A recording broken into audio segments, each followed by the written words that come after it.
What is up, everyone? As I am here to drop part 6 of my 8-part series that we talked about when it comes to mental health and education. The title is Not Weak, Just Human. So I know it's been a minute since I've dropped the videos on this topic, but I wanted to come in and talk about this one because we have started school and it is really important. So the title of this video is What Help for Teachers Look Like. Right? We always talk about trauma informed. That's what we're going through right now, being trauma informed for our students. But you also have to remember being trauma informed for your teachers or anybody that works with kids or just anybody in the district, right? So it says what help looks like. Help looks like have some empathy. Have some empathy. We understand that people have jobs to do, right? Our job is to come in and work with kids. Everybody has a place and a position that they have to do. But you got to be very careful with how you approach that. You never know what people are going through. I always say it. You always judge a book by its cover, but you can't judge a book by its cover until you've read all of the chapters. I always say that because I really do believe that it's important. Sometimes we tend to judge our students that way as well. But it's really important for us as educators to make sure that we're getting the support that we need so we can be strong enough and have more energy to be able to teach our kids.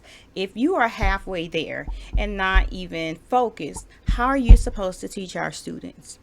One of the biggest complaints that I have heard over the past 25 years and more now as of late is that people feel like administrators are not empathetic enough. Administrators have a lot to do. I was one for a few years. I get it. And that's why I left the position because I had too much empathy. So when you're an administrator, a lot of times educators just want you to listen and just be understanding. It has gotten to the point now where we are so in tune to I'm stressing now over having a body in the classroom. You can't be off. You got to be in the classroom. You need to be there. We don't have enough teachers. Well, this has been a consistent problem for several years now. And as of now, it's just getting worse because teachers are leaving the field and we don't have the influx of people that are wanting to teach like we used to. But it's important to make sure that you take care of your teachers. When teachers feel underappreciated, then they are more likely for me to not want to put in the extra effort outside of what they have to do.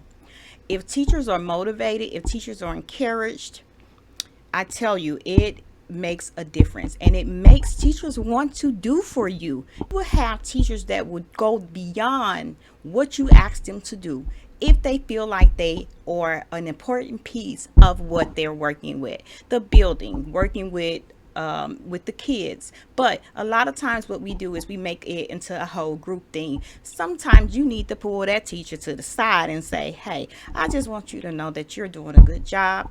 And if you need to talk to me about anything, feel free to come and have a conversation with me. I have been in rooms with administrators where you have a conversation with them and it is so quick. I've had people walk up, walk out. Oh, gotta go. The bus coming. We gotta get. But it is so, to me, that's one of the most disrespectful things you can do. We understand you have things to do. I'm not saying that, and I'm not saying that you have to coddle teachers, but what I'm saying is just listen and know that they're doing the best that they can, and acknowledge it. That's one of the biggest things that I've heard from what's going on and even experienced. If I feel like you care, I will go 110% to work for you. Now, I'm already giving 110% to my students and will forever do that. But I don't mind going above and beyond as long as I know that you have some type of heart and empathy. You don't have to baby me, but I do expect for you to acknowledge and respect what I'm going through if I am going through something. With that being said, thank you for watching. Like, share, and subscribe. And be looking for part 7 of my mini series, Not Weak, Just Human. Take care.